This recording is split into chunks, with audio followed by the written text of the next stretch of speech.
What's up, witches? My name is Taylor, and I'm the Tempest Witch here on YouTube, and today, we're doing Witchtok Reacts.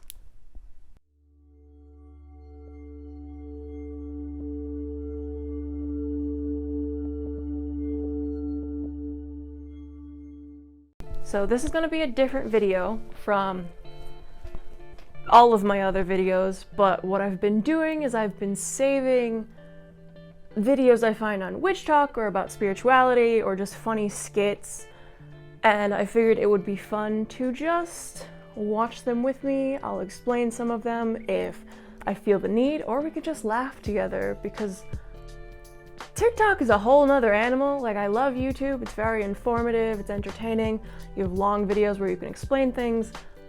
TikTok is just unbridled chaos, and I find that quite delightful and intriguing.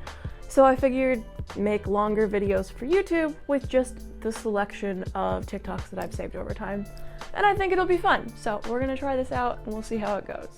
So, let's begin. Of Grant's tarot methods, the star or the circle of life. The first card is your birth, then your past, your present, and your future, as well as your death, thereby completing the circle of life. This is my friend of Batbones. She's actually the one that we did a review for at her shop, which is Gildan and Arcanum, and she makes it a point on her channel to show a lot of things. Like, it's a wide variety. Obviously she dabbles in herbalism and sells her work there, but she also does a lot of really cool tarot spreads that come from her family, especially from her gran. So if you're looking for a new idea of how to do tarot spreads, of course tarot isn't really my thing. Eventually I might get into it, but runes are really what I'm focusing on right now. But if you're really into tarot, because I know a lot of people are, I would definitely go check her out, because you get a 5-card spread, something that you're not going to read in a lot of books, because a lot of books are the same regurgitation of past, present, future, boom, done. She does really elaborate methods, so I definitely think it's something you should check out. Careful how you proceed, good man. Intemperate indeed, good man. Answer for the accusations I'll lay at your feet, or prepare to bleed, good man. Bro, your grievance is legitimate. I stand by what I said, every bit of it. You stand only for yourself. It's what you do. I can't apologize because it's true. Stand, Alexander. The makeup is We iconic. hawking, dawn, guns drawn. You're wrong. Like I said, this is going to not only be witchcraft and magic, but also just skits. And one of my favorite things is the lore Olympus, Percy Jackson, but also creating new UPGs in the Hellenic pantheon, which is the Greek pantheon. Nyx is a really cool character, and if you don't know about her, I would definitely recommend looking up her stories, because Nyx is one of the few goddesses who Zeus is terrified of. She's very powerful. She's always doing her own thing because she's like the goddess of the night, and she's kind of got the last word on a lot of things, kind of like Hecate. So just 10 out of 10 makeup, 10 out of 10 sound, but also, I love Nyx so much because she just puts Zeus in his place in a lot of the mythology, and he's just like,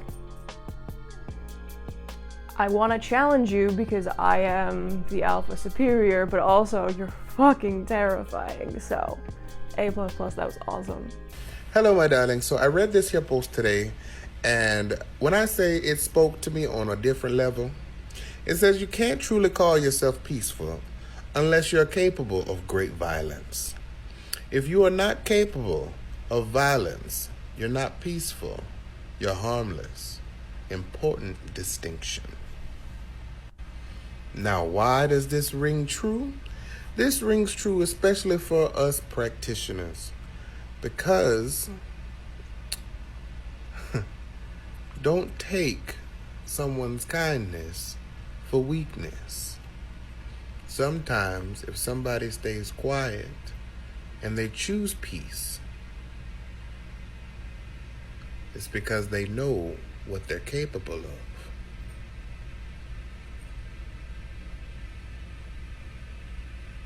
Important distinction.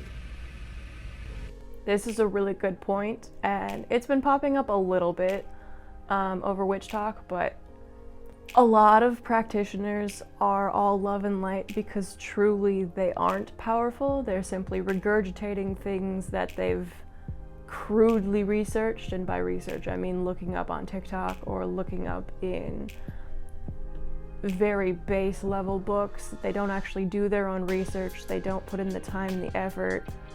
And so the reason they're, oh, hexes are bad, everything comes back threefold, is because they don't truly understand magic and they don't understand what they can be capable of.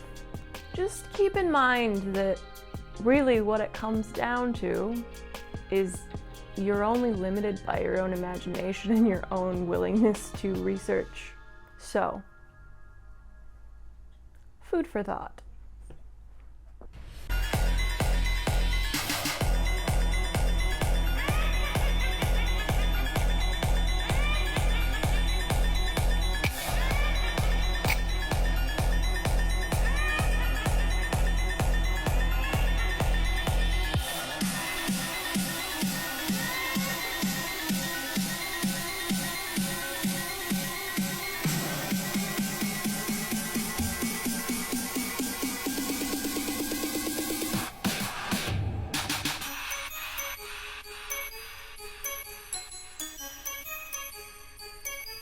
This is a really good trick. It's real simple. You literally just need 2 matches and a bowl of water. There's been some differences that I've seen over the years of how to read this correctly. Obviously, it's pretty much the same. If they don't touch and they don't interact at all, then yes, you're fine. There's no issues. Some people say that if they touch at all, that you've been hexed or things have been thrown your way. This one says specifically if they cross when you throw them, you've been hexed. It's kind of, you have to feel it out for yourself and figure out what seems easiest for you. But also keep in mind that a lot of people will say, oh, I think I've been hexed, bad things are happening to me, when really it's just either the consequences of their own actions or predicaments they put themselves in. So, not everything is a hex. Most people are not throwing things at you, and if they are, you might want to evaluate why that is. So, keep that in mind. We're gonna do some educating here because I don't think you know what this word means. Patron is a person chosen, named, or honored as a special guardian, supporter, or protector. What does that mean? Fortunately, Witchtok has done a terrible example of educating people on what patron is or what a patron deity is. It doesn't mean that they picked you. It means that it is a god that you have sworn an oath to serve under their code of ethics or morals. In fact, you don't even have to work with a patron god, but it does not mean a god you pick or a god that sends you symbols or that you even work with that aspect of what that god is. What it means is you're like, ah, yes, I choose to serve this god because I find their morals and ethics to be something I align with, and I have sworn an oath. My patron god is Gwenut. But that doesn't mean I work with him. In general, you might not even have a spiritual connection with your patron because it doesn't mean they have a spiritual connection to you. It doesn't mean they chose you. None of that. That is TikTok, Witchtok nonsense. Second, if you had seen any of these fairies, you would be dead. There is no coming back from that. There is no, you see these before you go to sleep and you come back. No, if you had seen these, you would be dead, and permanent death. These are not omens of death that they send to you saying you might die. No, these are the concepts of death. You see the Doulahan, your head's getting cut off, or your friend's head getting cut off. If it stops, you're fucked. You see the no-porse, and we call it the no-porse for a reason. It's kind of like a flesh pedestrian or a Wendano. You don't want to say its name. You encounter the no-porse, you are fucked 4 ways to Sunday, and quite literally, none of the gods can help you. Because only the mother of the sea can hold it back. Not even the gods can stop the no-porse. The Kunanun are not omens that you might die. They are the Grim Reapers that collect your soul after you die. They don't kill you. They take your soul to the next life. And the only person who has ever encountered them and survived is Pui, the king, who was friends with the god of death on a personal mythological level. And when he died, they personally escorted him to the afterlife. But the only reason he survived that encounter was because it was not during the time of the Wild Hunt. He happened to encounter them in the other world, and they were not on the hunt for souls, but they were quite literally hunting a deer. Only reason a human survived encountering them. Because when you encounter them, it's to take your soul to the next life. It is not you might die soon. It's you already fucking dead. You cannot survive these creatures after looking at them because you're fucked. And while some people have survived the no porse temporarily, the no porse will not stop until you're dead if you've seen it. And everyone who's ever seen it has ended up dead within a few weeks. Every single time. So if you did see the no porse, well, you fucked. And there is no one and no god that can help you. But I genuinely don't think you know what patron means. You might want to look up the definition because Witchtok is bad for that. We're gonna do some. So, there's a lot to unpack there. So that's Dust Hollow. 10 out of 10 would recommend if you want so much knowledge, so much on mythological everything, correspondences. Dude does so much research. Incredible. Works with the Fae specifically, but does the research on the politics of the Fae courts and the interactions between the Fae realm and the human world and all of the things. So if you're interested in that, go check them out. But let's circle back. So patron is really important, the word specifically, because Witchtok likes to conflate and correlate words together that sometimes should be separated. And one of the big things is people claiming to be devotees of certain gods and goddesses, or being they're being the patrons, or like using different words. So just to break things down, a devotee is you devote your life to worshiping that deity or that pantheon of deities. So it's not something you should say lightly as, oh, I'm a devotee of Odin. Like, do you offer him offerings every single day? Do you pray to him every single day? Do you commune with him every single day? Chances are probably not, therefore you wouldn't be a devotee. That's a very weighted word, so just keep that in mind when you're throwing it around. In addition, patron, you're trying to align with the moral ethics of that deity. And for myself, it becomes kind of muddy because the Norse gods specifically are very flawed. They're very human in the sense of their flaws. And so you want to find which of your gods, deities align with what you feel morally about. And you're allowed to switch these unless you give an oath. In the Norse pantheon and in the Norse religion, it's a little bit different than the others. We take oaths very seriously, so if you swear an oath to a god or a goddess that you will serve them, or that you will work with them, that you will do all that you do good in this world in the name of them, that's a really big thing and you cannot break that oath. But if you are still dabbling, trying to figure out who and what you align with, that's totally fine, but I wouldn't throw out really weighted, heavy words like patron or devotee. They're really fun words to say, so people are like, yeah, I am this, or I am that, I work with these people, but the definitions of I work with, I worship, they get very muddied.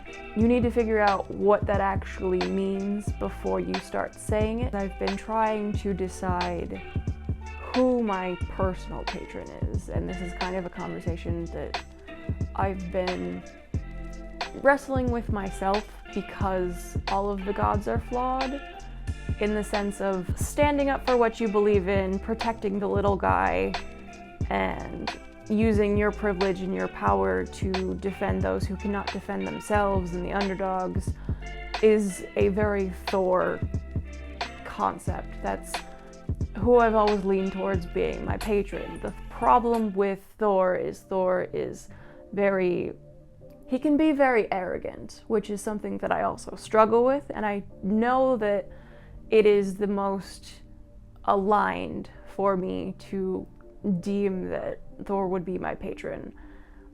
The only reason I'm hesitant towards it is because of the connotation of the flaws that he exists with. And I'm always trying to better myself, which is also why I've gone back and forth as to whether Odin should also be my patron. The problem with Odin is in his pursuit of knowledge, he is also hyper aware of the possibilities and potentials of the future, which causes moral cowardice, because when facing his own death, he decided to be rash in order for self-preservation. And trying to be better, I don't want to give in to those thoughts and ideals. So I've gone back and forth because both of them could sit very comfortably as my patrons, but I'm still not sure which one I want to solidify. I have their altars set up, Freya is there as well. Freya's more of a, I wouldn't say background. She's there, I don't work with her a lot. She is the head of the Vanir and she's very important, and I'm trying to create a stronger connection with her, so she might become my patron later on. But the same thing, I'm trying to start working with Frigg. It's a whole thing, and this is why I think it's really important that we have these conversations, because your practice shouldn't be stagnant and remain the same for extended periods of time. It should be ever evolving as you evolve and as you come into new consciousness, new understandings of the world and yourself. You should be shifting yourself, because wisdom is the ultimate attainable goal in life, at least for myself. So there is no definitive patron, because I don't take the word lightly, but as you learn, you should change and evolve. And if anyone calls you a hypocrite, that just means that they're too afraid to evolve themselves. That's just a lot of rambling. It's all good. Anyway, side note with the Nope horse. If you don't know what the Nope horse is, it's a Celtic creature. It's a horse that you find in water, and then once you get too close to it, you realize it's not a horse, and it drags you down and you die. So it's just one of those creatures that if you see a horse that's just a little too pretty, you just might want to walk the other way and pretend like you didn't see it. It's kind of like a windy Nope. Anyway, I digress. I don't have a drink. Hang on. Alright guys, I hope you enjoyed this video. I know it's a little bit different, but I thought it was fun. We might start these as a series, but until next time, Skål, my friends.